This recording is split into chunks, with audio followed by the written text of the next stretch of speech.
অফিসের কাজের পর একটি মেয়ে ক্লান্ত।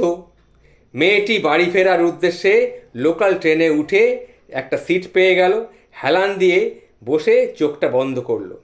ট্রেন ছাড়লো। একটু আগে একটা ভদ্রলোক ট্রেনে উঠে বসেছিলেন তার পাশের সিটটায়। সে হঠাৎ সেলফোনটা বার করে জোরে জোরে কথা বলতে শুরু করলো। সে কি বলছিল সেটা শুনুন। হাই সুইটহার্ট, আমি বিনোদ বলছি, আরে আমি ট্রেনে রয়েছি।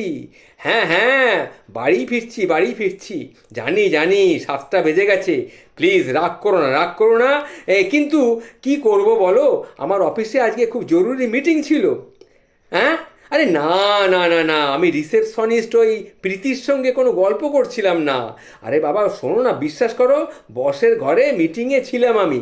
এ, না তুমি এসব কি বলছো বলো দেখি, তুমি ছাড়া আমি আর কারোর দিকে তাকাই না। হ্যাঁ, আমি সত্যি কথা বলছি, সত্যি। এই 3বার আমি 3 সত্যি করলাম। একমাত্র তুমি ছাড়া আমার আর কি আছে বলো। এ কথা শুনে পাশে বসা ওই মেয়েটির আর সহ্য হলো না।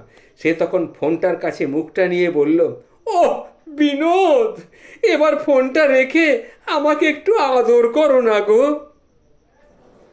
শোনা গেছে এই ঘটনার পর সেই বিনোদ হাসপাতাল থেকে ছাড়া পেয়েছে, কিন্তু আর কখনো সে জনসমক্ষে সেলফোন ব্যবহার করে না।